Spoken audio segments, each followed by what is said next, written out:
Situlah kita sebagai asisten afdeling nanti ataupun orang lapangan, di situ kita berfungsi. Makanya organisasi ini sangat penting nih, Bro. Karena awal dari segala sesuatu itu adalah komunikasi.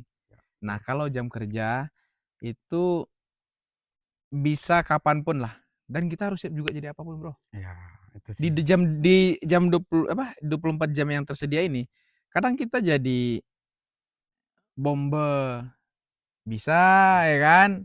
Ada kalanya nanti itu jadi dokter, harus bisa.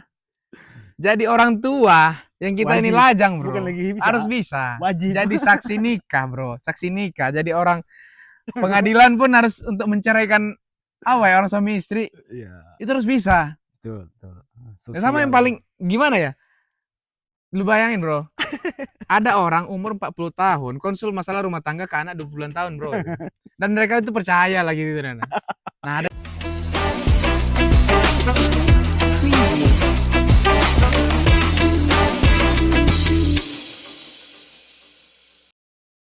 Selamat datang di podcast Cerita Lapangan, podcast santai yang membahas tentang dunia perkebunan kelapa sawit, mulai dari survei, agronomi, dan lain-lain. Nah, pada kesempatan kali ini kita akan bahas tentang agronomi. Makanya di samping saya sudah ada teman saya yang di bidang agronomi yang paham. Nah, untuk pertama-tama mungkin kita mulai dari perkenalan dulu supaya kita tahu background dari teman saya ini sebagai apa gitu. Oke, mungkin silakan Pak Rapil. Oke, terima kasih Mas Bro Rian. Perkenalkan, saya Agus Rafil Almendra atau keseharian biasa dipanggil Rafil ya, Rapil. Mas Bro ya. Mungkin Ya, satu jadi ya. untuk keseharian sekarang lagi sibuk menyibukkan diri aja sih, Pak Rian. Itu sih kalau hari-hari. Kalau Pak Rian sendiri gimana nih? Aduh, kok kita nanya hostnya ya? Nggak apa-apa ya? Nggak apa-apa Pak Rian ya? Aman ya kan? Aman-aman. Oke. Nah, oke. Jadi ini tadi sudah perkenalan ya, ada Pak Rapil. Nah, Pak Rapil, mungkin bisa cerita awal mula bergabung di dunia perkebunan itu bagaimana? Oke, jadi kita tilik kembali dari awal ya. Sebenarnya ini hal unik ya. Karena saya sama sekali di daerah saya itu nggak ada perkebunan ya, Pak Rian ya. Karena daerah saya adalah daerah dataran tinggi. Mayoritas di sana komoditinya itu adalah hortikultura ya, atau sayur-sayuran. Nah, untuk kebutuhan rumah tangga. Nah, jadi saya sebenarnya masih sangat asing ini dengan yang ada di sekitar kita sekarang ini. Ya, palem-paleman ya. Ya. Nah, salah satu dari keluarga palem. Nah, jadi untuk dunia kelapa sawit ini kalau kita lihat kembali, jadi di awal perkuliahan itu saya tidak ada sama sekali mau kemana ya nanti ya, mau jadi apa ya gitu. Yang penting kalau udah di kuliah pertanian lah, yang namanya juga pilihan ketiga ya kan. Nah, dan juga apa namanya tuh, stigma orang tentang kuliah pertanian ini, lu mau jadi apa sih gitu. Lu nggak, kalau cuman mau bertani ngapain lu kuliah, ya kan? Ya, Ngapain betul. kuliah gitu. Logik. Nah, tapi di akhir perjalanan kuliah saya, itu ada hal unik. Jadi Apa tuh? ke waktu kuliah kita tuh punya dua ini, varian. Dua proyek akhir. Yang pertama adalah praktek lapangan. Oke. Dan yang terakhir itu adalah skripsi. Oke. Sorry, penelitian lapangan maksudnya. Penelitian Nah, lapangan PL sama ada dan juga skripsi. skripsi. Nggak tahu lah ya kalau di tempat teman-teman itu apa Nah, disebutnya ya. sebelum lanjut Tapi ada itu PL sama bedanya itu skripsi. apa? Bedanya PL sama skripsi apa? Oke. Jadi kalau untuk di jurusan saya sendiri, saya jurusan hama dan penyakit tumbuhan HPT. iya betul, HPT ya. HPT murni di salah satu universitas ya the best lah Oke. menurut saya karena saya di situ ya. Ya. Oke, jadi untuk di tugas akhir kami diberikan dua kewajiban, yaitu ada penelitian atau praktek lapangan atau PL namanya, dan juga skripsi. Nah, karena hama dan penyakit kami harus ngambil salah satu yang untuk dijadikan skripsi. Oke. Nah, kebetulan kemarin sebenarnya saya mau ngambil penelitian skripsi saya itu adalah penyakit. Kenapa? Karena penelitian itu untuk skripsi lama ya. Oke. Nah, karena kalau PL itu cuman ya kita ngebedahnya itu nggak terlalu dalam lah. Mungkin kayak cuman makalah. Kayak makalah. Makalah ibaratnya kita bahas suatu permasalahan, kita selesaikan udah. Kita nggak bahas lebih lanjut itu, nah nggak ada uji yang detail ya, nggak banyak sampel seperti itu. Oke. Nah, saya mau ngambil penyakit karena apa? Saya nggak mau skripsi saya itu kena panas, Bro. Oh, Ya, oke biarkan oke. kata orang kan kalau ya habis kuliah, loh kuliah kok hitam kan gitu. Iya iya iya, Nah, betul betul. pada waktu itu. Nah, jadi waktu itu nggak terlalu jauh ini atau Iya. lanjut nih. Nggak apa-apa lanjut Nah, aja jadi kalau cerita. Mhm. saya waktu itu ketemu sama dosen yang saya minati untuk PL. Nah, Ya. kebetulan ya salah satu dosen terfavorit lah ya. Nah, kebetulan beliau udah almarhumah setengah tahun yang lalu. Oh, Ya doalah turut untuk berduka beliau cita. ya di surga. Saya cuma menyampaikan ke beliau, Bu, saya mau PL sama Ibu karena saya mau skripsi penyakit dengan dosen lain. Oke. Bisa nggak Bu dikasih kesempatan? Nah, langsung saklek Ibu itu bilang, loh ngapain harus PL yang cuma sebulan? Mending skripsi aja sama saya. Nanti kita masuk program pembiayaan oleh PT ya tetet lah gitu nah. Ya kamu penelitiannya gratis nanti. Udah deh kamu jadi ketua tim saya gitu nah. Bu, saya mau penelitian. Udah, nggak apa-apa. Kamu cari 8 orang lagi untuk jadi tim peneliti project ini. Nah, nanti Oke kita akan oke. dibiayai atau disupport oleh PT tersebut. Hmm. Kebetulan waktu itu lagi COVID, Bro. Oh, pas Nah, Covid ya? harusnya kita ke Kalimantan untuk penelitiannya. Waduh, Heeh. menarik dong gitu kan. Apa sih Kalimantan ini? Kok sebegitunya? Ada apa Oke. sih dengan Borneo ini? Dan ada apa dengan sawit di Kalimantan? Nah, Masuk seperti itu. masuk. Itu asal mulanya. Nah, kebetulan ibu itu menunjuk saya. Ya udah, oke Bu, saya akan cari orang Bu. Mungkin dalam waktu seminggu ini akan saya bawa orangnya Bu. Nah, disitulah mulai bertanya gitu kan. Kenapa ibu ini menawarkan? Kenapa menawarkan gitu kan? Kenapa Oke. sawit ini? Ada apa dengan sawit dan Borneo? Nah, Oke, situ oke. bro, asal Berarti dari mulanya. Ah, awal pertamanya di mula situ, penasaran dengan dunia sawit ya? dunia sawit bro. Nah, berarti pertama kali dari pertama itu berarti karena dosen itu tadi ya, dari Ibu Ya tadi ya, betul, karena dosen menawarkan tadi. project ya? Jadi bukan ujuk-ujuk langsung tertarik ya? Nah betul, Oke. Nah, berarti latar belakang tadi apa, pendidikan terakhir itu berarti, HPT ya? S1 HPT. S1 HPT. Nah, Nah, Fakultas Pertanian. oke. Nah, ini kan, berarti pertama tadi dari Ibu itu menawarkan untuk Hmm. tugas akhir. Nah, ketika sudah terjun pertama untuk penelitian nih, kira-kira pas pertama terjun itu sempat ada rasa menyesal atau, "Wih, asik nih," gitu, Oke. pas pertama setelah terjun Iya nih, iya, oke oke. gitu? Nah, pas ya pertanyaannya ya. Jadi Ya, pertama ikut. sambil minum ya, Oh sambil iya, minum. oke oke Iya, bro, oke bro. jadi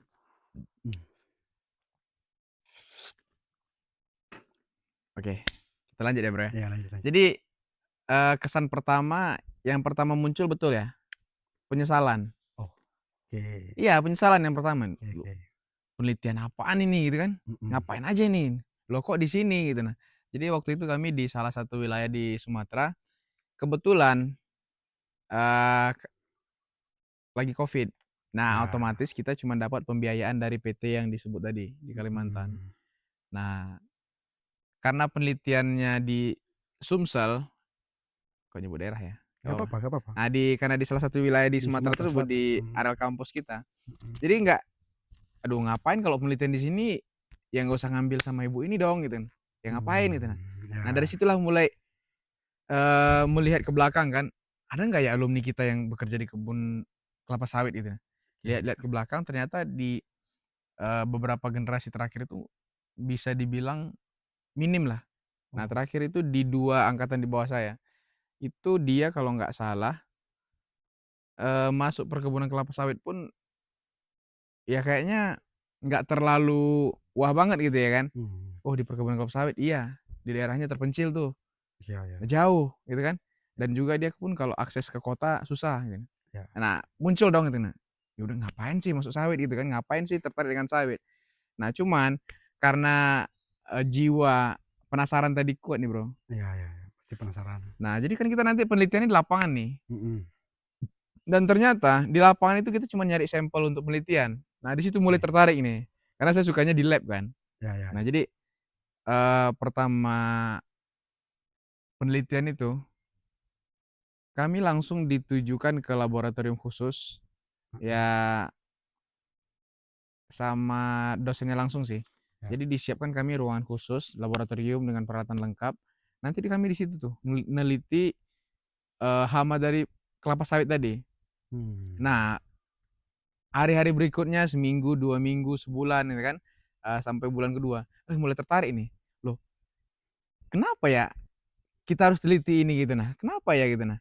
Oh ternyata setelah dalamin lagi, ternyata kelapa sawit yang besarnya bisa kita lihat di belakang sini, Mhm. itu bisa rusak hanya karena hama ini. Ada hama tadi ya? Ya, hama ini tadi. Oh, mulai bertanya-tanya dong, memang kenapa ya hama sekecil ini harus kita berantas gitu? Oke oke. Seberapa besar sih uang yang akan dihasilkan oleh sawit ini? Kenapa kita harus ngebasmi hama yang kecil ini gitu. Nah, ini udah masuk ke Hmm. laboratorium nih. Nah, Ya, mulai dari situ, itu wah, dari lab ya? ya di situ mulai kayak, wih oke nih ternyata dunia sawit itu nggak hanya dengan lapangan ya gitu. Nah, kita bersentuhan juga dengan laboratorium. Nah, oke Oke. dong gitu kan. Ya Ya. passion kita lah bro ya Ya kan. ya ya. Laboratorium. Sesuai Oke, passion. mulai tertarik nih, mulai tertarik. Tapi bukan tertarik dengan sawitnya. Masih Sawitnya. tertarik dengan apa? Kok ada penelitian ya di laboratorium ya? Ya Kenapa ya gitu nah. ya Nah, ya. itu Ya. bro mulanya. Jadi kayak mulai tertariknya dengan sawit itu bukan dengan lapangannya, Bukan bukan berarti karena mhm, apa namanya itu? dari Nilai apa namanya ini?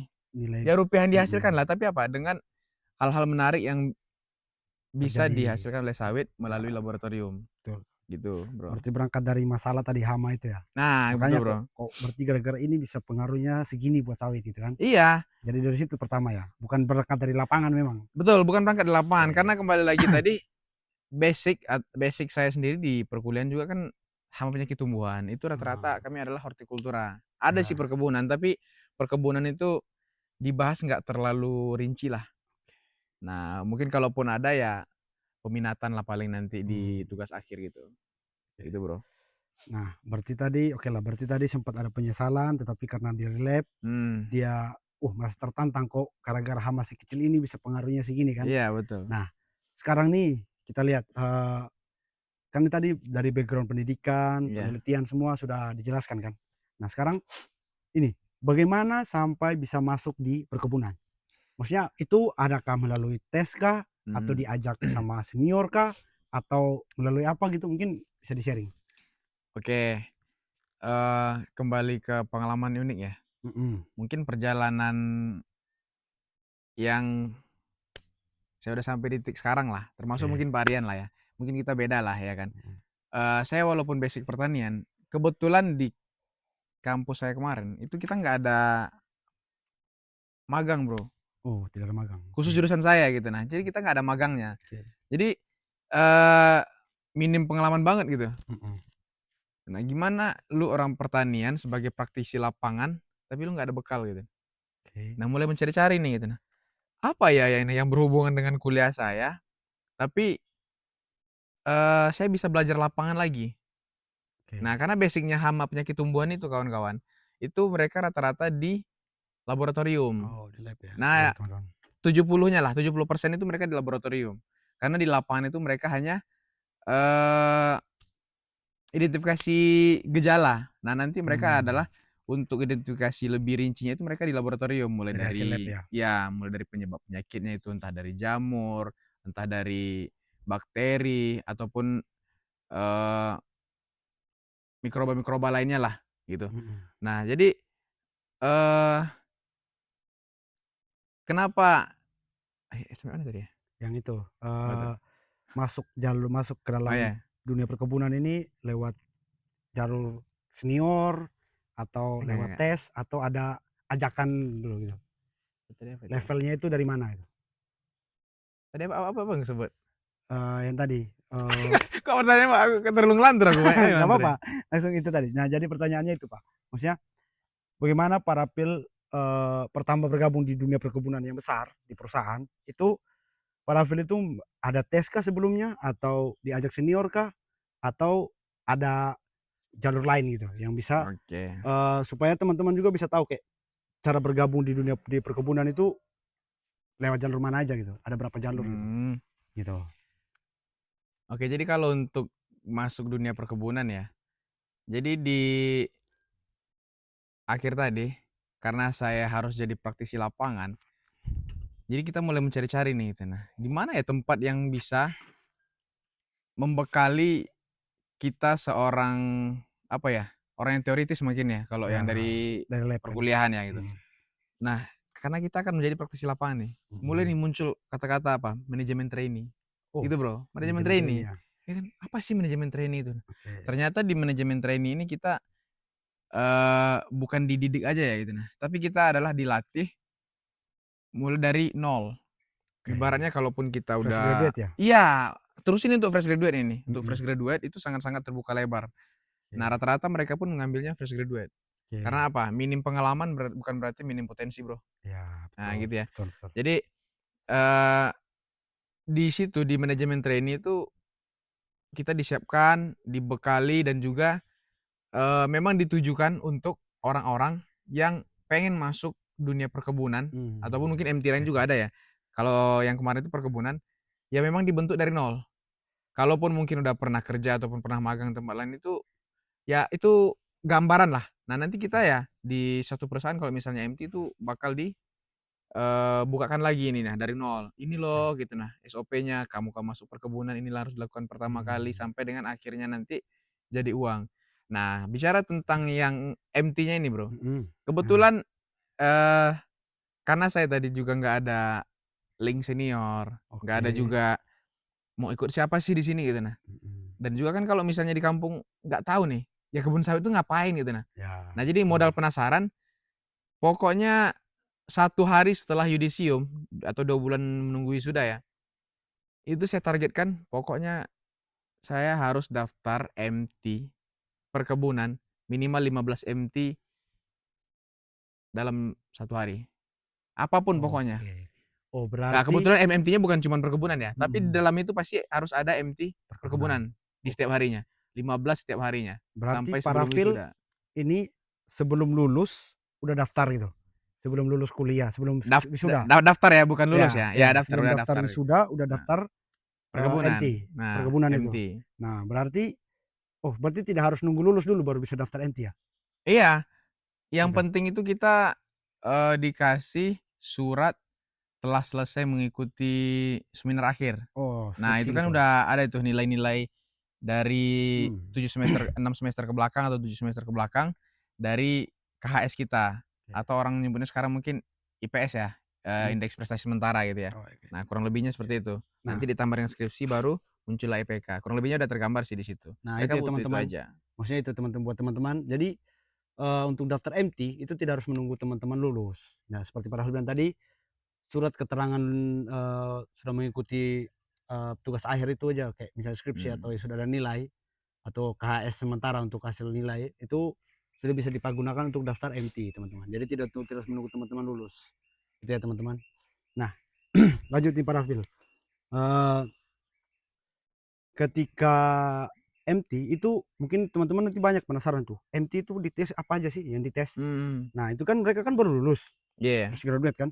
Nah, gambaran pada saat seleksi itu kira-kira ada berapa tahapan dan gambaran secara umum aja lah dari yang Mhm. Pak Rafil udah lalui secara pada saat tes MT itu gitu. Kalau bicara proses ya, proses Mhm. pendaftaran MT itu sebenarnya kalau menurut saya sih nggak banyak yang dilalui ya. Kebetulan waktu itu kita lagi online ya, lagi Oh, online. pas Covid ya? Nah ya, jadi kita melalui 3 tahapan ya, setelah dari pendaftaran, itu nunggu Oke panggilan nih di email biasanya kan. Di oke. email, nanti kita akan mengikuti yang namanya psikotes. Nah, Jadi psikotes itu psikotes. adalah gerbang awal sebenarnya. Psikotes Mmm, adalah gerbang awal kita untuk mengikuti MT di perkebunan. Setelah dari nanti lulus psikotes, kita akan diundang untuk interview. 2 kali interview nih, Pak Rian. interview Ada pertama interview HRD. HRD ini oke biasanya ngebahas, kepribadian teman-teman ya gitu. Nah, mereka mau lihat potensi apa sih yang ada di, oke. dalam diri teman-teman gitu. Nah, dari sudut pandang atau kacamata HRD. Dan yang kedua ini nanti kalau lulus kita interview HRD, ini beda-beda perusahaan ya. Ya, Nah, ada yang hari yang sama dipanggil, atau bisa jadi nunggu seminggu baru dipanggil, atau oke. nunggu kadang sebulan nggak dipanggil-panggil, itu ada juga tuh banyak tuh. Nah, jadi banyak teman-teman yang mungkin, eee, lelah menunggunya di sini. Jadi Ya, kadang ada yang putus asa gitu nah. Nah, oke. jadi jadilah salah satu di antara orang yang tidak putus asa menunggu hal ini. Nah, lanjut ke interview user. Mhm. Interview user ini adalah 75% itu kaki kita sebenarnya udah di perusahaan. Ketika Oke kita udah diundang interview user. Jadi ibaratnya interview user ini kalau dari 1.000 calon, itu kamu udah jadi bagian 10, per 1.000-nya tadi. oke. Nah, misalkan kalaupun dia butuh kandidat 9, minimal ya cuma 1 lah yang tersingkir. gitu. Betul, betul.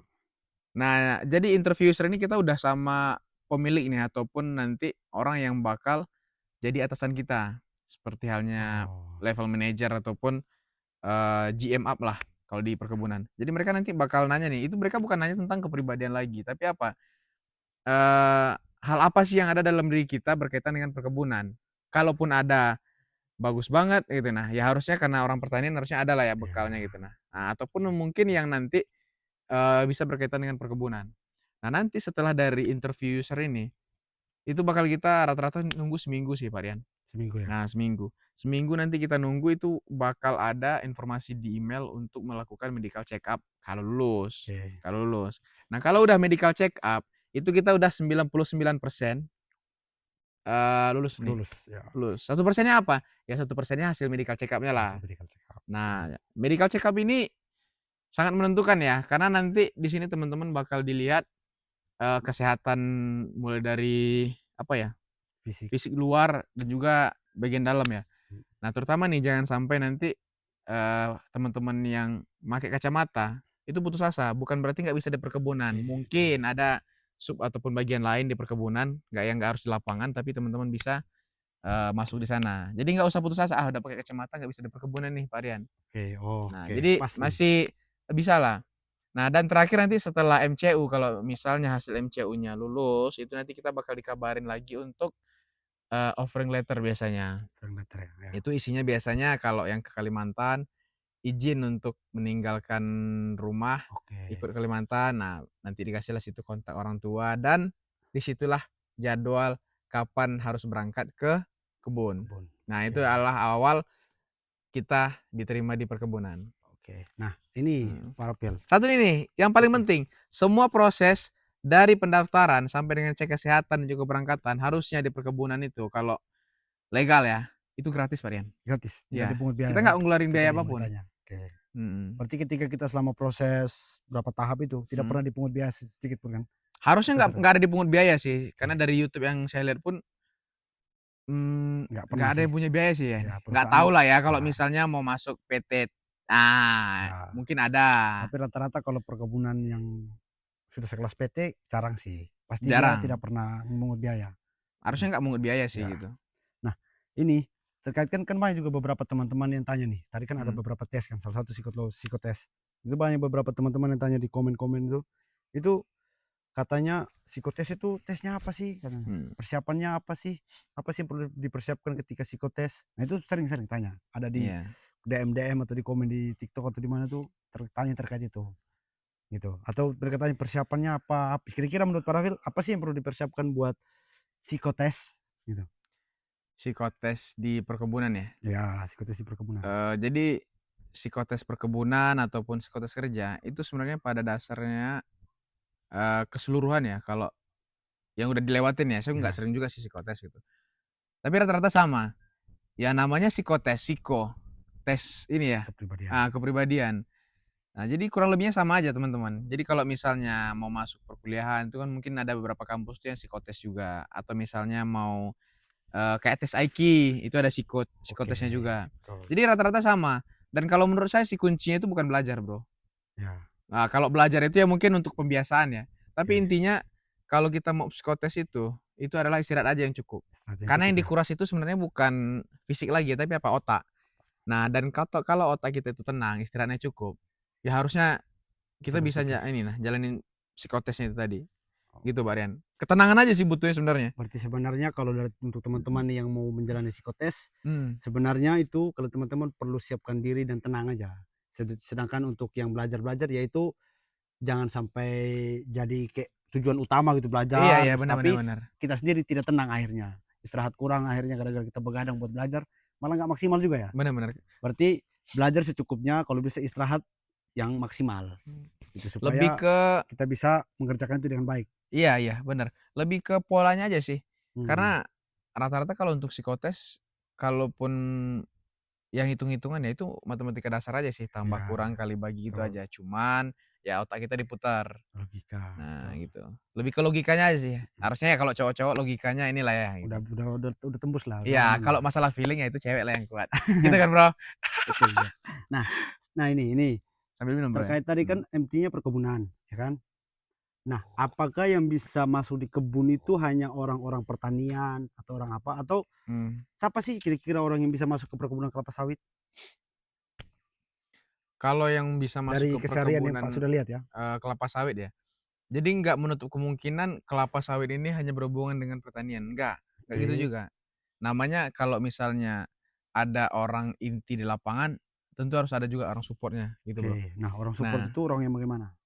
supportnya ya. Mhm, Ya tentu ya di segala jenis bidang ya, ataupun di suatu perusahaan pasti ada namanya pengolahan data ya, pengolahan data ya, ataupun data center lah.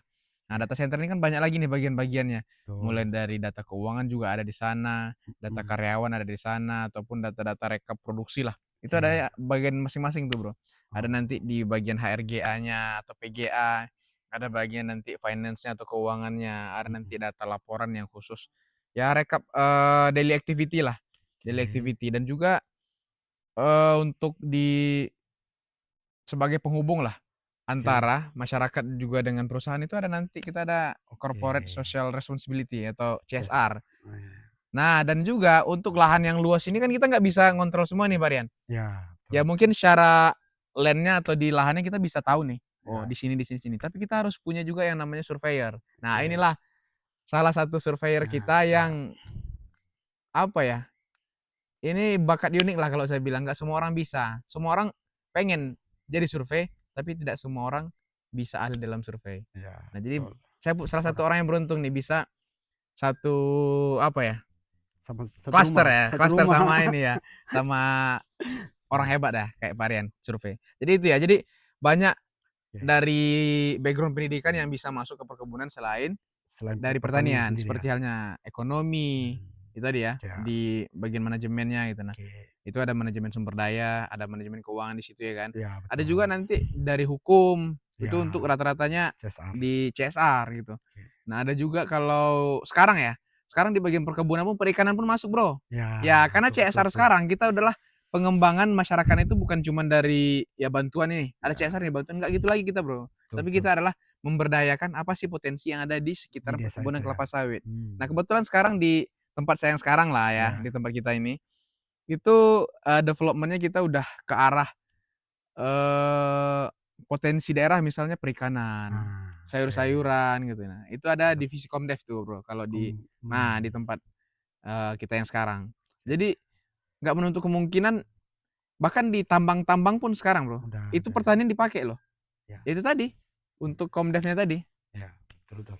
gitu. Jadi itu ya teman-teman, buat teman-teman, eee, untuk kerja untuk terjun di dunia perkebunan kelapa sawit ataupun di mana saja, itu rata-rata kita tidak mengharuskan sesuai bahwa jurusan ini, oh tidak bisa gitu.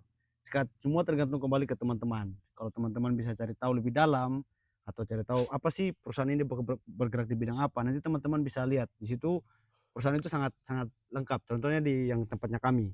Tempatnya Mmm, kami itu dia sangat luas. Jadi kayak tadi ada Komdev, ada CSR, ada yang dari perikanan, ada yang dari hukum, ada yang dari infras, mmm, ya macam-macam lah teman-teman. Yang penting teman-teman berani dulu untuk mencoba, berani dulu untuk memulai. Nanti seiring berjalannya waktu akan dengan sendirinya belajar gitu. Begitu kan Pak Dapil kan? ya Gitu. Karena betul kalau di sekali. kebun itu tidak butuh yang ahli-ahli sekali kan untuk awal. Apalagi kita Intinya fresh mau. graduate. Ya, apalagi kita fresh graduate masih MT, tidak butuh yang langsung overpower yang sudah paham segala macam, tidak. Justru kita di situ dari awal itu kita dibentuk, dilatih supaya kita belajar gitu. Gitu ya Pak Dapil ya. Betul Nah, betul, Pak Rian. oke. Nah, ketika lulus MT, kita lanjut ya Pak Dapil ya. Ketika lulus MT itu apakah langsung Parapil langsung ke site kah, ke tempat kerja, Mmm, atau kira-kira kemana dulu nih setelah lulus MT, teman-teman Parapil kan katanya ada masa pembinaan biasanya mmm, begitu. Nah itu bagaimana ceritanya? Apa saja yang Parapil lalui selama masa pembinaan? kalau bicara lulus MT ya, lulus MT ini menurut saya nggak cuman yang dari TC ya. Jadi di Ya, TC itu mungkin di training center-nya kita cuman pembekalan aja ya, pembekalan teori ataupun lapangan pun masih kulit-kulitnya aja sih, Bro. ya, Jadi di MT kelas itu kita ada waktu 3 bulan nih untuk mempelajari semua oh 3 teori bulan ya? mulai dari nol, lengkap dengan juga praktik lapangannya ya, walaupun tadi per materinya masih kulit-kulitnya aja nih. Nah, nanti kita dikasih lagi 3 bulan di lapangan, itu namanya on job training, On job OJT. training, oke. Nah, itu dilakukan adalah untuk apa namanya itu, mengejawantahkan dari teori-teori yang kita dapat tadi di kelas nih. Oke, Nah, disitulah kita mulai belajar nih, oh keseharian kebun itu seperti apa. Oh ternyata ini ya SOP yang kita pelajari itu diterapkannya seperti ini. Nah, disitulah pembekalan nanti bro, sampai kamu siap untuk dilepas ya? ditempatkan di afdeling. Misal kalau misalnya kayak saya, ditempatkan di afdeling. Nah, nanti kita ada penilaian lagi nih. Jadi di kelas ada penilaian setelah 3 bulan, dievaluasi. Nanti setelah OJT juga akan dievaluasi. Kamu pantas untuk dilanjutkan sebagai karyawan tetap, nanti lanjut asisten misalnya kan, level Mhm, asisten atau staff, atau kita mungkin dipulangkan, karena belum memenuhi klasifikasi misalnya, gitu oke. Bro. Itu kalau untuk di tahapan yang kita lalui. Nah, ada juga pertanyaan ini Pak Rafil. Mmm, Kira-kira ketika kita sudah sampai di training center, itu kita masih ada lulus atau nggak lulus? mmm, Nah itu ada sempat nanya. ya banyak ya pertanyaan kayak gitu ya Ya, teman-teman ya. jadi ada teman-teman yang tanya bilang, "Oh Pak, kalau sudah sampai di training center itu, Mmm, apa kita sudah pasti lulus atau ada kemungkinan tidak lulus?" Nah itu kira-kira dari pengalaman Pak Rafil bagaimana?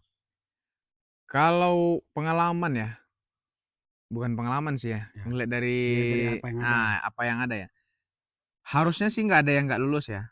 Karena apa, nggak semua orang bisa ngelewatin atau tembus klasifikasi yang disiapkan oleh perusahaan nih. Kualifikasi atau klasifikasi pula? Ya, kualifikasi. Kualifikasi ya?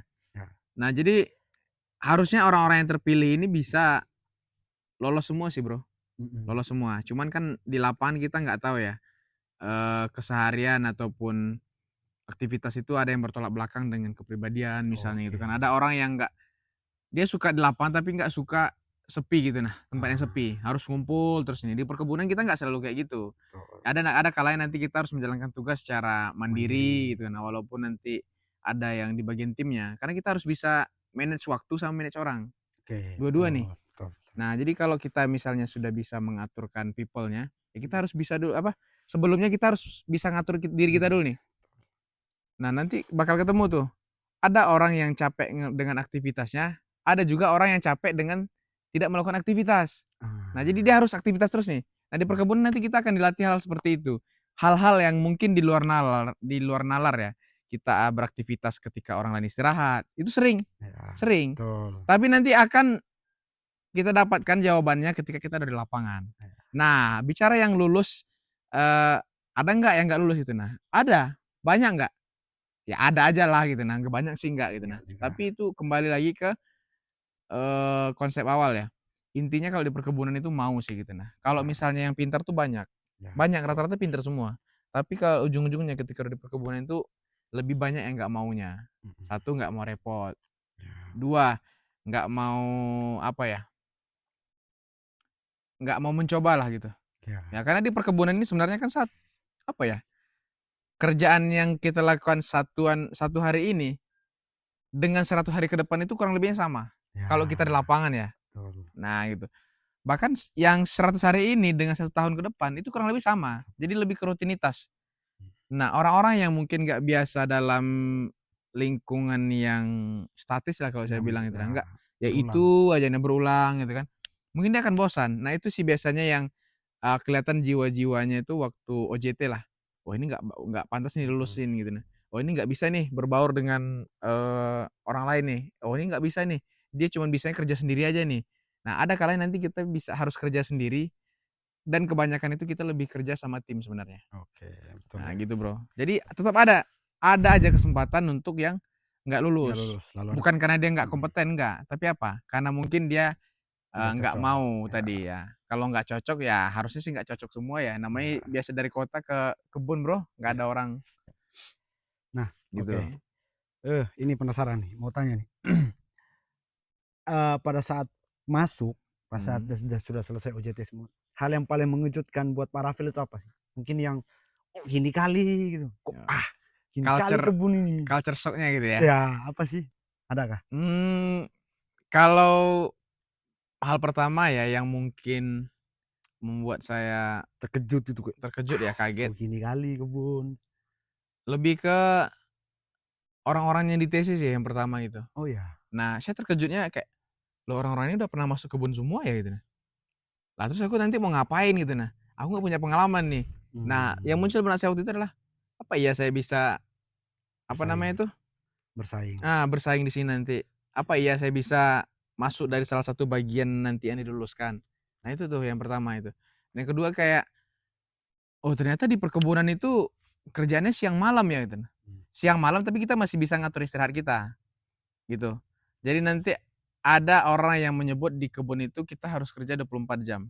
Dibilang ya enggak salah, dibilang benar juga ya iya. ya. Ah, gitu, Bro. Nah, jadi di bagian yang paling membuat saya syok itu lebih kayak di perkebunan ternyata bisa melakukan hal apapun juga ya gitu nah. Kagetnya tuh kaget bagus, Bro, gitu nah. Ya, Karena saya kira itu kalau di perkebunan mungkin ya cuman kerjanya ya orang panen sawit, ya, jual sawit, udah itu aja. betul. Tapi pas di TC itu kok, oh ternyata ada anak-anak yang main juga ya. Oh Ya, ternyata ada yang ngurus anak ya di ada sini ya. keluarga, ada Iya. Oh ternyata di perkebunan ada yang jualan ya gitu ya. Gitulah ya, Bro kan. Kita kira kan ke kebun kan. Namanya betul. kebun dalam Nah, hutan, harusnya nggak ada ya, yang jualan kan. betul betul. Nah, tapi kayak loh kok rumahnya bagus ya? Kok ada rumah di tengah kebun, kok ada listrik di tengah kebun? Tengah Ya, hutan ya tepatnya, tengah hutan ya. jadi Karena kita pasti jauh betul, dari peradaban. peradaban. Itu Nah, sih ya, yang culture shock yang pertama betul. gitu nah. Loh kok bisa gitu nah. Mhm. Kirain itu nggak ada penghidupan Kiranya dalamnya. hutan. Hutan Nah aja gitu betul, nah. jadi ya, Hmm, betul betul. Jadi kan sering orang ngira tuh kalau kerja di kebun sawit itu kayak gitu. Jadi, ya. ah kerja di hutan, ah kerja di sini. Padahal sebenarnya di dalam itu ada kehidupan juga, ada kayak Hmm, kampung-kampung. Jadi ini ada, oh ini perumahan area sini, ada listriknya, ada tempat bermainnya gitu ya kan. betul betul Pak Tidak Rian. tidak benar-benar kayak kita tinggal di hutan gitu, jadi tidak ya. Jadi itu yang buat tapi culture shock-nya ya itu karena tidak pertama kan kita mikir di hutan kan, Benar benar benar. padahal aslinya tidak begitu juga gitu. Oke. Nah, ini nih, para kan sudah cukup lama nih, tadi kan kita mulai dari tadi kita Dari mulai awal lah tersabit ya ya. kan. Nah sekarang para ini kurang lebih sudah berapa tahun nih di kebun nih? Sudah berapa Ya tahun? kurang lebih udah 3 tahun, jalan 4 tahun lah ya Oke, udah di 4 perkebunan. tahun ya. Nah, mungkin ini saya mau tanya, ekspektasi awal dengan realita di lapangan itu apakah masih sama atau cukup bertolak belakang nih? Dari yang sudah mau hampir 4 tahun nih kan. Nah, Hmm, pertama kan kita punya ekspektasi nih pasti ketika kita mau masuk, wah gini gini, ternyata hmm. realitanya setelah 4 tahun di kebun, kira-kira masih sejalan nggak nih? Atau masih sudah bertolak belakang? Ya, Jadi kalau bicara 4 tahun ya, 4 tahun itu masih tergolong baru ya, Bro, baru. ya. Belum bisa dibilang lama lah. Sama. Nah, kalau Tapi dari saya ya, karena itu masih dangkal banget pengalamannya. Tapi kalau untuk di 4 tahun yang udah mau 4 tahun ya udah dijalani, itu di luar ekspektasi saya semua. Bahkan di luar, melebihi ekspektasi saya, Bro. oke, Gitu. Melebihi ekspektasi ya. Ada jelek, ada bagusnya, tapi lebih banyak bagusnya sih gitu. bagus, nah, oke. Nah, ekspektasi saya mungkin apa ya saya bisa hidup dengan kehidupannya seperti ini di perkebunan. Yang kalau misalnya di kampung itu kita Oh ya, ya ketemu orang sehari-hari, nggak ada yang neken kita, ya kalau mau makan-makan, mau kerja-kerja, mau istirahat-istirahat. Tapi di sini mulai dari subuh pun kita udah, udah. iya bro, Nah itu ya, itu. ya apa ya? Oke oke oke. Bahkan kita lebih duluan bangun daripada imam masjid loh gitu loh. Nah, Iya iya, gitu kalau teman-teman mau tahu. Itu betul yang betul. mungkin di luar ekspektasi saya. Apa saya bisa hidup di sini ya gitu. Iya, Tapi ternyata sampai sekarang ya malahan makin betah di perkebunan gitu. Nah, mungkin karena kalau kata orang ya, kalau mau masuk perkebunan, jangan sampai kamu nggak pernah ikut organisasi. Itu sih. ya, oke. Karena nanti ketemunya kan kalau kita di perkebunan ini ketemu dengan orang-orang lain Ngurus lagi ya. ngurusi orang ya? Ya bahkan ya rata-rata di perkebunan itu orang yang jadi rekan kerjamu atau eh, di bawahmu itu nanti. Itu rata-rata udah berumur semua, Bro. Ya, Ya mungkin seumuran ya om atau bapak kita lah. betul betul. Nah, dari situ kita bakal jalin komunikasi nih. Karena kita kan nanti manage people nih, manage Mhm, people. Gimana caranya nanti tujuan perusahaan, tujuan mhm, pimpinan, dan ya, target bersama itu tercapai. Ya dari manage people tadi. Nah, menyatukan karena kalau poin itu ya ya? pengaturan orang. Karena kalau itu udah bisa kita jalankan, itu kita udah 50% keberhasilan di tangan lah. Oke, betul Ya betul. gitu. Nah, itu pentingnya tadi organisasi bro, karena kalau kita mungkin nggak pernah organisasi, kita baru mau meraba-raba nih, gimana ya cara komunikasi itu ya gitu. Ya, Tapi benar. kalau udah pernah, ya minimal kita udah punya basic kalau misalnya duduk sama orang itu gimana Cara caranya. gimana Itu ya? aja dulu deh. Betul, betul. Duduk sama orang itu kita harus ngapain sih gitu. Nah, nggak usah mikir dulu kalau sama orang tua ini aku ngomongin apa ya, nggak Iya, perlu. Yang penting apa? Kita tahu dulu kalau kita ngumpul di sini, kita harus ngapain ya? harus Ya harus apa? ngobrol udah itu aja, harus ngobrol dulu. Nantilah seiring waktu mungkin akan ketemu Ya, polanya, ritmenya seperti apa. Itu sih kalau di perkebunan. Dan jawabannya sih melebihi ekspektasi ya oke, sejauh oke. ini. Ya dari segi apapun lah. Banyak yang mungkin nggak pernah terpikirkan tapi alhamdulillahnya di dunia sawit mulai tercapai dan ada yang udah melebihi dari apa yang saya targetkan sih gitu.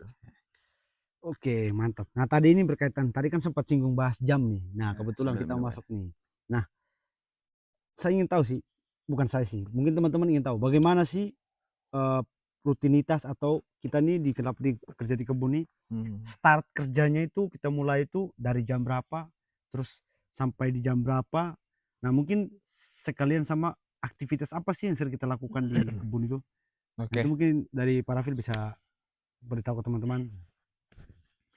kalau start activity-nya ya, eh kalau dari saya ya, start activity-nya itu bukan di pagi hari ya, Oh tapi ya, start activity-nya itu adalah di hari kemarin. kapan itu kira-kira? Di hari kemarin itu ya di sore hari. Sore Sore harinya. hari itu adalah Nah, start activity-nya. itu ada apa di situ? Ya, Kenapa? Kenapa? gitu. Kenapa kita startnya itu kalau biasa kan orang ini startnya Start itu pagi dong. pagi dong, Ya. iya gitu. Tapi kenapa kalau di kebun itu menurut Parafil kenapa startnya itu sore? Memangnya apa yang kita buat di sore Hmm, harinya? oke oke. Jadi kenapa saya bilang startnya itu sore? Itulah uniknya kebun bro. Karena di lahan yang luas ini, di pokok sawit yang bukan cuma satu dan ataupun bukan cuma ratusan gitu kan, bahkan Ya. ribuan, bahkan puluhan ribu nih yang harus Mm-mm. kita jumpain setiap harinya. Dan pokoknya itu sama, tapi kita harus melakukan perencanaan nih. Nah perencanaan itu Iya. nggak bisa yang saklek tiba-tiba, "Tek, hari ini kita kerja ini ya ke sana gitu. Hmm. Nah kita nggak tahu nih, oh besok kerja apa lagi nih gitu. Nah itu nggak bisa tiba-tiba ngalur aja gitu, nggak bisa yang Oke. ngalir itu aja kayak nggak. Kita harus buat yang namanya itu perencanaan. Nah dan perencanaan itu adalah kita buat di hari sebelumnya. Di sore Karena hari. kalau hari sebelumnya itu nggak kita lakukan nih, itu besoknya, kalaupun mungkin jalan sehari 2 hari aja tuh yang jalan. Hari ketiga tuh udah mulai berantakan. Hmm. Karena ya pengaturannya hari ketiga udah bingung mau ngapain gitu. Nah, misalnya hari pertama nih udah nyemprot itu kan, udah semprot semua nih misalnya. Udah selesai nih, kita bicara kecil aja lah ya. Hmm. Besoknya mupuk, udah selesai nih. Sedangkan kerjaan di kebun kan cuma jemprot sama mupuk. Besoknya mau kerja apa lagi? Ya, nggak Ternyata mungkin. mereka besoknya bawa alat mupuk. Nah. Ternyata mereka besoknya bawa alat semprot. Mau ngapain lagi? Nah, di sore hari lah itu kenapa start awalnya itu adalah saya bilang sore hari. Ya di range jam 3 sampai jam 6 sore lah. Nah, itu adalah Oke. start kerjanya. Dan kalau kerjanya berapa jam? Itu kalau jam kerjanya karyawan itu dari jam 7 sampai dengan jam Jam 3 3. sore. Istirahatnya di jam 12 ya gitu. Tapi kalau untuk level staff atau level asisten itu kerjanya itu Lebih kita nggak punya jam kerja sih ya gitu. lebih fleksibel Nah, sih lebih. fleksibel. Fleksibelnya ya kalau kita bisa mengaturkan tim kita. Betul. Nah, jadi kita nanti punya banyak waktu untuk bukan bermain sih ya, untuk Improve lah mau. ngimprove Ya. gitu. Ya Betul. minimal kalaupun belum bisa ngimprove kita evaluasi kerjaan kita Evaluasi. sendiri dulu nih, udah bener Ya. belum, udah sesuai SOP belum gitu, Bro. Betul. Nah, jadi jam kerja kita tadi karena nggak ada dikunci, Mm-mm. itu kita bisa bebas gitu. Bebas Oke. untuk mengeksplorasi daerah Ya. kita lah.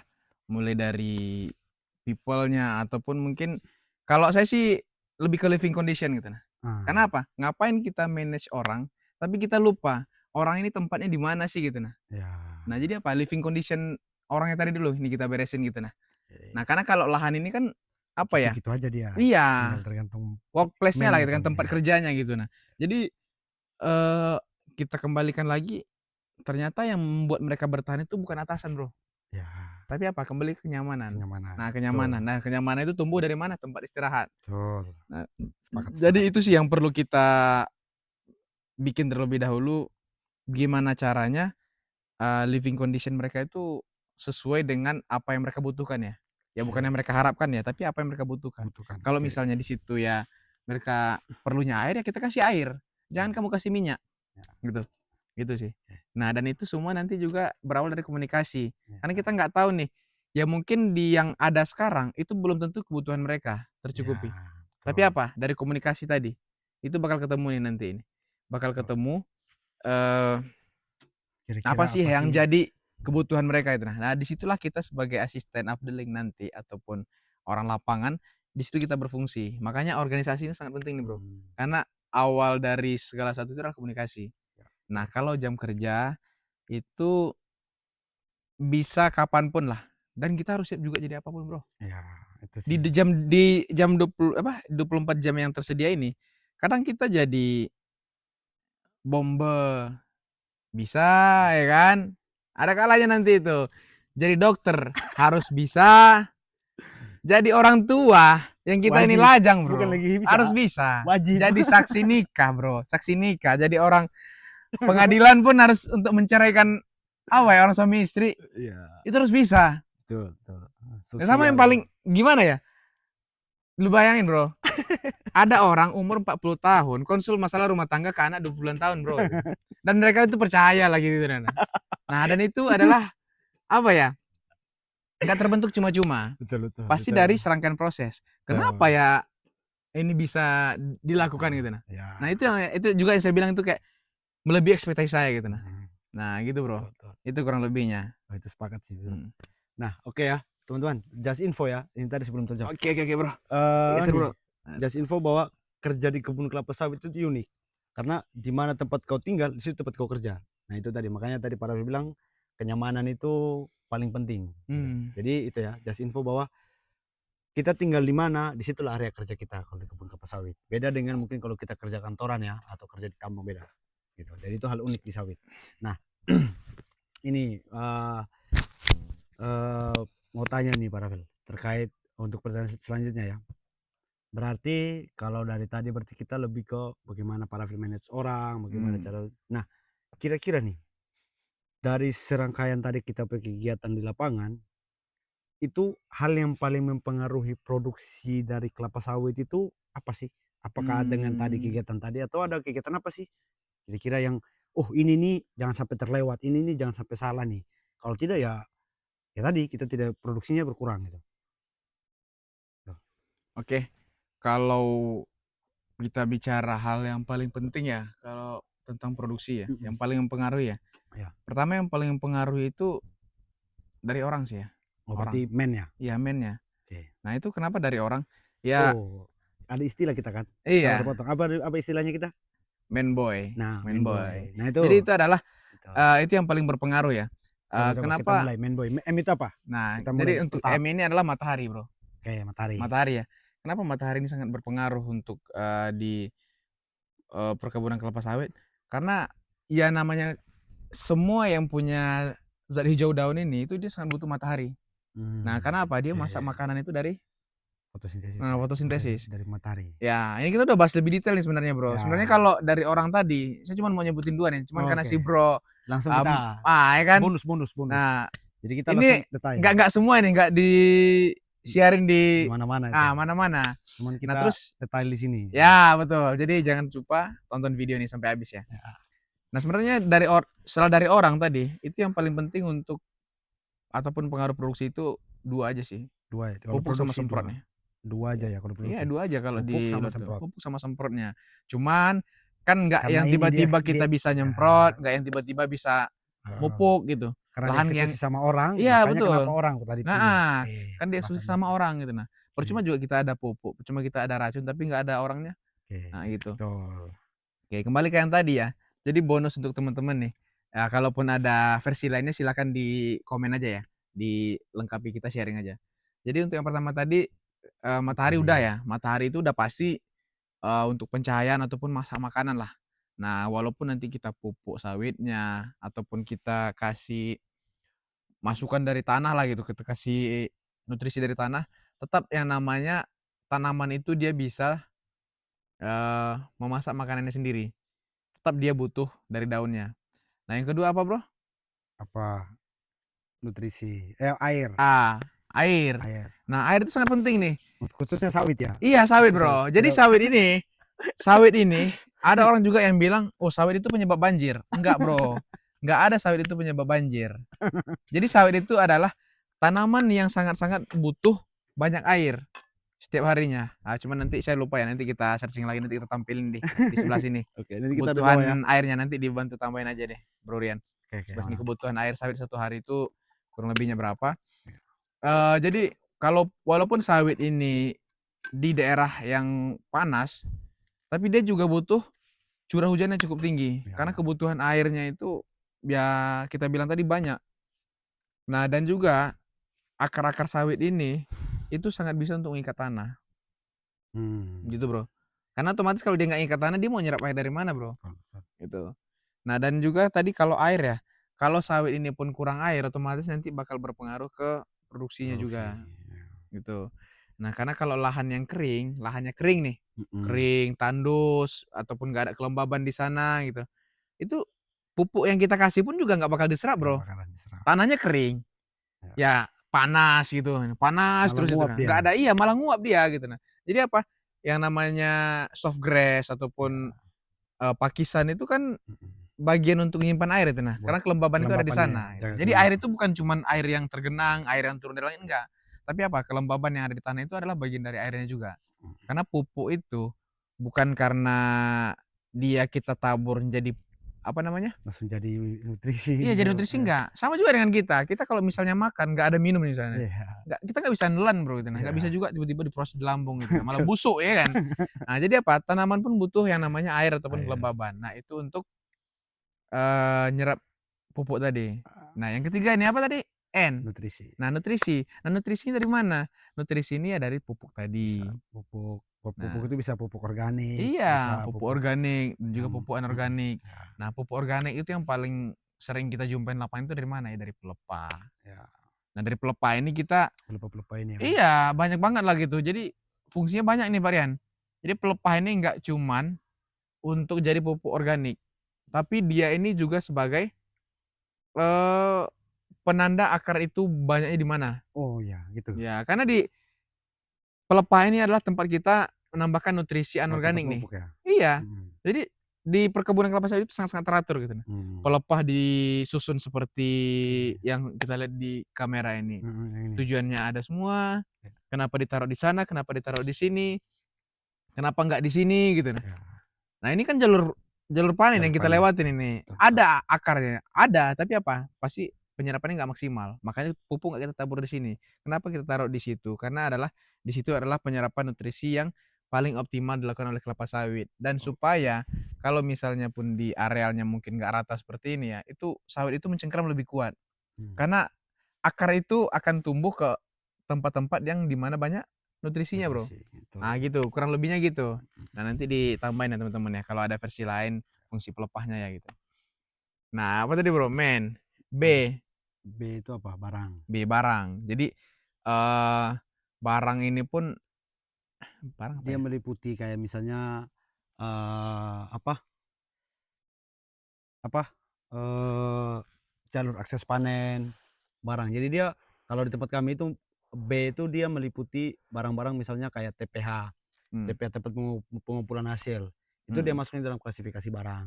Terus akses panennya, nanti kan orang lewat angkong. Angkongnya Biar aku yang jelasin, Cok. gitu. Kan kau nanya aku, anjir. Itu kan dari agronominya, nanti lain. Nanti bagian I-nya baru ini, informasi gitu. Nah itu.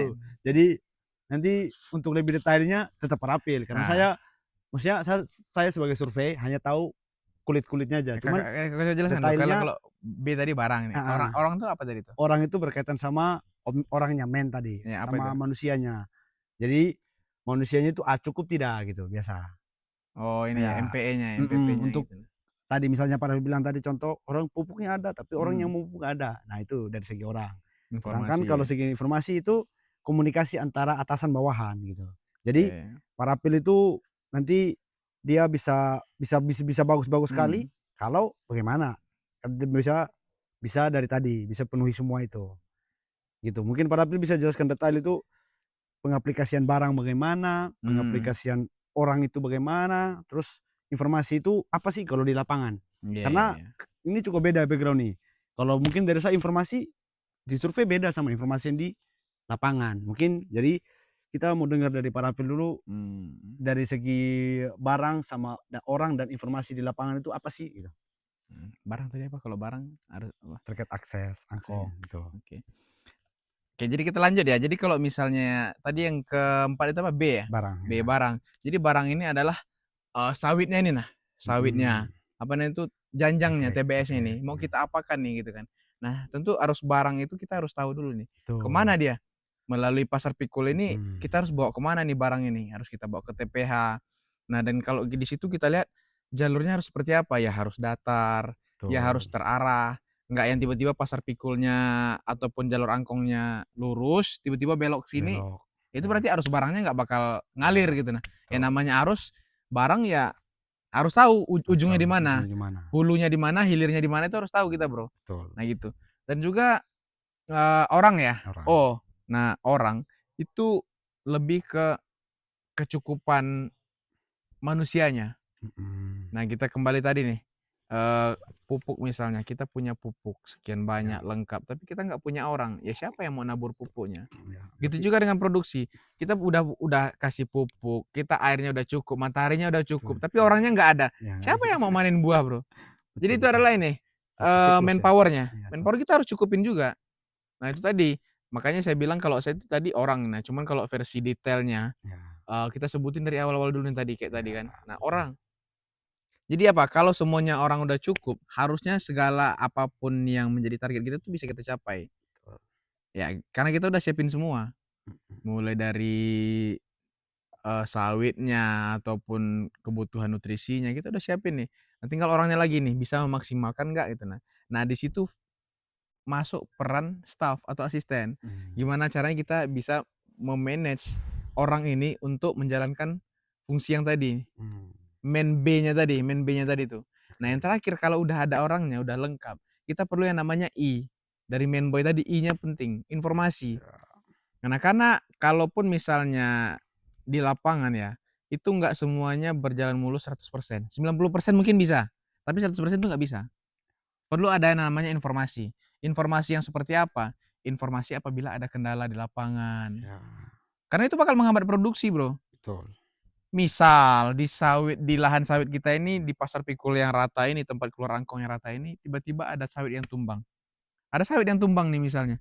Sedangkan jalur satu-satunya untuk mengeluarkan buah sawit sekitar 1 ton itu cuma ke sini. Nah, Gara-gara sawit ini tumbang dan itu nggak ada informasi, nggak ada pemberitahuan. Jadi kita nganggap itu bukan masalah gitu nah. Nganggap itu bukan masalah. Nah, otomatis apa? Ya produksi yang kita tunggu-tunggu tadi itu nggak nggak masuk ya. terambil, Ya. nggak kecapai gitu. Hmm. Nah, jadi faktor produksi yang menghambat tadi ya. Nah, mungkin teman-teman udah dengar semua ya. Hmm. Kurang lebihnya seperti itu. Itulah yang menjadi faktor produksi itu bisa kita capai atau enggak. Nah, jadi Jadi banyak ya, Bro, ya. banyak Nah, ya. tapi kalaupun kita ambil secara detail itu intinya komunikasi sih ujung-ujungnya Ya, ya, Bro, ya intinya kan. komunikasi. Mhm. Oke, berarti tadi ya para affiliate kita untuk secara detailnya tadi itu ya.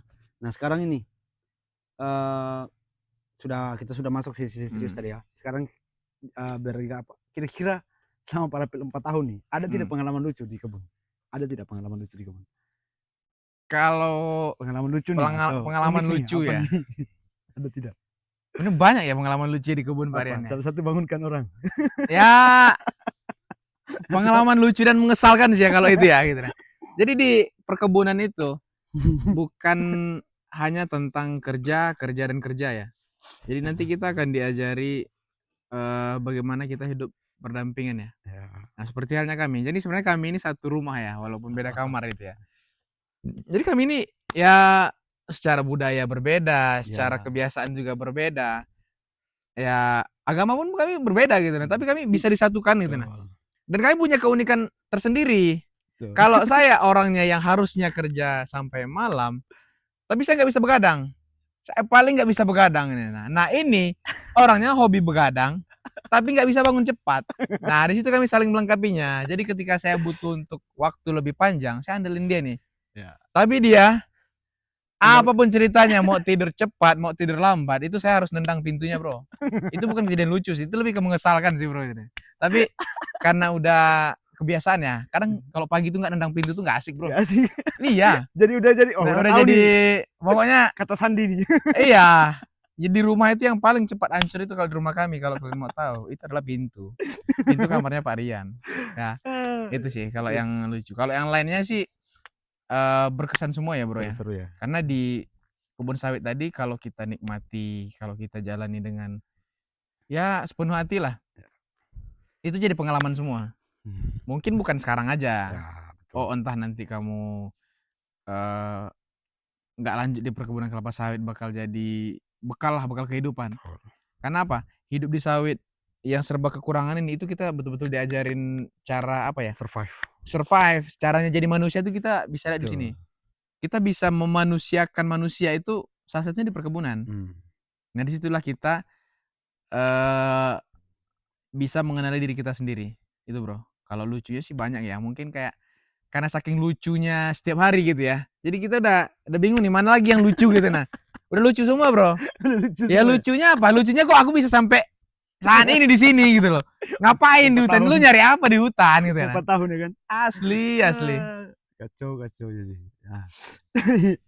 Oke ya. Jadi berarti itu pengalaman unik dan lucu ya. Lucu mengesalkan jadi. Lucu dan mengesalkan, Bro.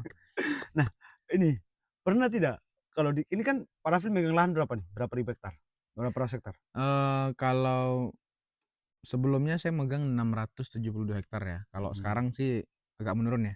Agak lebih kecil, kurang lebih 532 hektar, tapi dengan medan yang berbeda ya dari sebelumnya gitu. Kira-kira pernah tidak nyasar di lahan sebesar itu? Kalau nyasar ya, kebetulan saya orangnya bukan navigator yang handal ya. Jadi saya lebih sering nyasar.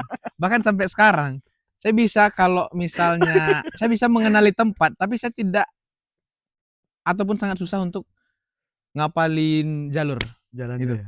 Tapi saya bisa ngapalin tempat, di mana tempatnya itu di samping apa, persisnya gimana itu saya bisa Tahu. tahu. Tapi kalau Tapi jalan saya ke kalau situ disuruh, ayolah ke sana gitu. Itu saya harus buka peta, Bro. Mau itu di tempatku yang udah 2 tahun atau 3 tahun, itu saya harus buka peta. Bayangin di kampung, itu jalan yang jalan aspal semua, yang mungkin cuma masuk gang sedikit, itu aku bisa nyasar, Bro. nyasar ya. Iya, gitu. Tapi kalau misalnya di samping ini apa itu ya Udah hafalannya masih tahu bisa lah gitu. lokasi-lokasinya ya. Ya gitu, Bro. Nah, oke. Itu tadi intermezzo aja ya. Jadi buat selingan kira-kira. Nah, ini sebenarnya mau masuk ke biar kita tadi kan kita berhabis intermezzo. Nah, kita masuk ke tahap serius lagi. Jadi, nah, kira-kira selama kerja di sini nih penerapan teknologi itu seberapa berdampak atau sudah sejauh mana teknologi itu diterapkan di area kerjanya para Rafael? Kalau penerapan teknologi ya, mungkin dari awal kita masuk pun kita udah pakai teknologi ya, Ya. Pak Rian ya. Yang pertama kalau kita di kelas, itu kan kita udah masuk yang namanya check log ya atau fingerprint lah misalnya kalau orang bilang kan. Jadi finger itu udah sebuah teknologi lah gitu. Ya. Karena itu adalah menjadi syarat untuk kita kalau di beberapa perkebunan ya, termasuk di sini, itu syarat kita untuk mendapatkan uang. HK. Iya, HK kalau orang bilang ya kan. Jadi itu adalah teknologi yang awal. Dan di lapangan pun sekarang rata-rata kita udah punya banyak teknologi, Bro. Bahkan semuanya udah Serba teknologi. serba teknologi gitu. Nah, Nah, kira-kira itu membantu tidak atau kira-kira malah ribet?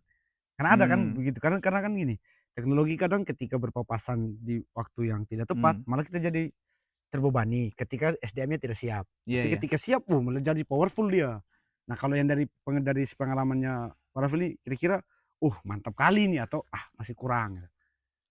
Kalau untuk sekarang sih kalau ada yang bilang teknologi itu masih menghambat ya, itu lu udah siap-siap kalah sih, Bro, gitu. Oh ya. Nah, karena apalagi sekarang dengan AI yang ada sekarang, itu kita udah ngelawan mesin, Bro, bukan kita ngelawan manusia lagi. Jadi kalau misalnya kita nggak bisa memahami atau nggak bisa menerima teknologi, ya kita akan kalah dengan teknologi itu sendiri. Jadi jangan sampai posisi kita yang sekarang ini, itu juga tergantikan dengan mesin. Kalau di pabrik oke lah, mekanisasinya itu udah terkalahkan lah dengan apa itu, AI ya, AI gitu. Tapi kalau apa ya, teknologinya sekarang itu udah mudah diadaptasi semua sih, Bro, gitu nah. Karena rata-rata kita udah dari keseharian handphone atau apapun itu kita udah teknologinya udah up semua lah. Jadi di HP pun kita udah dikenalin gitu nah, udah tahu gitu, oh ternyata AI itu seperti ini. Ternyata di lapangan itu juga udah semua itu berbasis teknologi. Karena teknologi itu kembali lagi ke efisiensi. Iya. Nah, semua orang pasti maunya kerjanya itu efisien. Siap. Nah, kalau kita udah sama pandangannya, udah sama tujuannya, udah satu pemikiran kita, udah satu bahasa, pasti kita sama-sama ya apapun itu kalau mempermudah, itu pasti kita adaptasi gitu nah. Kita adopsi kembali gitu nah. Oh ini nih, bisa nih untuk membantu kerjaan kita nih. Nah, kita harus terima nih perubahan hal seperti ini Pak Rian. Dan itu sangat-sangat membantu sih kalau untuk di lapangan kita sekarang. Berarti sangat membantu ya. Mhm, Nah, ini mungkin jadi pertanyaan besar nih. Apakah teknologi akan menggantikan pekerjaan di lapangan mhm, atau bagaimana? Kira-kira nih, dengan mhm, melihat melihat perkembangan teknologi sekarang nih, kira-kira nih posisi parapil atau posisi apa kira-kira mhm. akan suatu saat akan tergantikan atau tidak sih? Atau tidak bisa menurut parapil dengan kondisi teknologi sekarang nih, perkembangan sekarang? Saya juga nggak bisa bilang tidak bisa tergantikan ya, tapi harusnya dengan yang ada sekarang, itu kita bakal bakal susah tergantikan sih Bro, kalau untuk di lapangannya Kalau di ya. Kalau di lapangan, iya di lapangannya kita lapangan. bakal susah tergantikan sih dengan yang namanya, teknologi tadi. Walaupun punya robot itu susah ya? Iya betul, ya karena di lahan kelapa sawit ini mungkin semuanya bisa di apa namanya itu, di Dibersihkan, dikerjakan oleh robot iya ini, dikerjakan oleh teknologi ya, teknologi. tapi itu yang satu hal yang paling penting adalah ketika telapak kakimu itu bersentuhan dengan tanah, itu kamu bisa merasakan hal yang lebih yang nggak bisa dirasakan oleh teknologi, Bro. Jadi apa, Karena dia nggak punya analisa rasa. yang paling tinggi itu adalah dari ini Bro, yang ada di tubuh kita manusia ini. Karena Tuhan nggak mungkin menciptakan sesuatu ya di badan kita ini nggak ada manfaatnya, apalagi di perkebunan. Dan satu hal yang paling penting, yang menciptakan teknologi siapa? Manusia juga. Manusia. Jadi harusnya nggak mungkin teknologi bisa mengalahkan manusia itu Bro, kalau di perkebunan yang paling penting. Apalagi Yang untuk paling penting itu adalah mindset kita ini. ya, Tanamkan dalam mindset, teknologi itu hanya akan jadi pembantu kita. Jangan membantu ya. sampai kita adalah budak dari teknologi. Ya. Itu sih yang penting, Bro. Apalagi khusus untuk orang lapangan ya, memang kalau saya Iya. juga sepakat sih. Karena beda Mhm, gini, ketika kita turun ke sini, mhm, turun ke lahan, kita lihat sekeliling itu feeling kita, dari pengalaman kita, dari apa semua itu beda ketika kita, mungkin dari teknologi-teknologi tadi gitu. iya. Mungkin ya, cuman kita tidak tahu ke depan. Cuman kalau secara kita lihat untuk khusus lapangan, itu susah tergantikan. Beda kalau misalnya kita di finance atau apa mungkin bisa gitu. Nah, oke nih, udah mendekati akhir nih. Nah Mmm, terus, kira-kira nih harapannya Parafil untuk dunia perkebunan nih, dan juga sekalian nih, untuk teman-teman yang memang pengen bergabung atau mau bergabung di dunia perkebunan nih, mungkin sekalian Parafil, eee, sampaikan gitu. Mulai dari harapan harapan untuk diri sendiri atau harapan mhm. perkebunan atau mungkin buat teman-teman yang ingin bergabung apa sih gitu? Gimana? Kalau harapannya untuk dunia perkebunan ya, ya harapannya dunia perkebunan ini akan terus berkembang ya, Bro, ya. Akan Ya, terus berkembang dan terus amin. berlanjut karena, perkebunan ini juga menjadi salah satu penopang ekonomi dunia sih ya kalau sekarang ya. Karena Khususnya apapun Indonesia ya, iya, perkebunan terkhusus kelapa sawit ya. Karena hal apapun yang ada di kehidupan kita sekarang itu bersinggungan iya langsung, bersinggungan dengan sawit langsung gitu. Banyak ini mulai dari kosmetik, minyak, makanan ataupun susu, yang, iya, bahan bakar gitu ya, itu berbau kita udah nabati, iya betul, Bro. Itu beberapa produk turunan dari kelapa sawit itu udah ada di sekeliling kita semua. Nah, jadi harapan lainnya ya, di perkebunan ini, itu kita jangan berhenti berimprove sih, Bro. oke, Nah, karena harusnya kalau dari zaman dulu nih sama sekarang itu udah banyak harus yang bisa kita kembangkan, oke, gitu. Mulai dari proses ataupun nanti dari pengolahan dan juga sampai dengan, kita mendapatkan hasil yang lebih dari kelapa sawit ini. siap. Dan untuk teman-teman yang mau ataupun pengen bergabung di perkebunan kelapa sawit, harus mencoba. Karena apa? Sawit ini adalah, tempat yang tepat untuk kalian yang mau mengeksplor diri. Nah, kalau mau berkembang, kalau mau, tahu caranya jadi manusia, masuk perkebunan kelapa sawit, Gitu ya, gitu. oke. Gitu, Pak Aryan. Oke. Oke, Pak Rafil, terima kasih ya sudah Mhm. berbagi cerita tentang dunia Oke, Bro. agronomi, dunia sawit. Terima kasih sudah mau sharing pengalaman. Nah, kepada teman-teman juga terima kasih ya sudah menonton podcast ini hari tentang cerita lapangan. Semoga obrolan santai ini bisa menjadi gambaran ya bagaimana tentang dunia perkebunan sawit Mhm. gitu. Jadi teman-teman, yang dulunya masih awam atau benar-benar tidak tahu tentang dunia sawit, ya teman-teman dari podcast ini bisa dapat tambah wawasan gitu, oh bahwa dunia sawit Mmm. itu kayak gini gitu. Nah, untuk teman-teman yang memang suka dengan konten-konten yang kayak gini atau memang tertarik dengan dunia, perkebunan kelapa sawit untuk bahas-bahas yang lebih detail yang lainnya, teman-teman mungkin, jangan lupa subscribe dan share juga dan sampai jumpa di episode selanjutnya.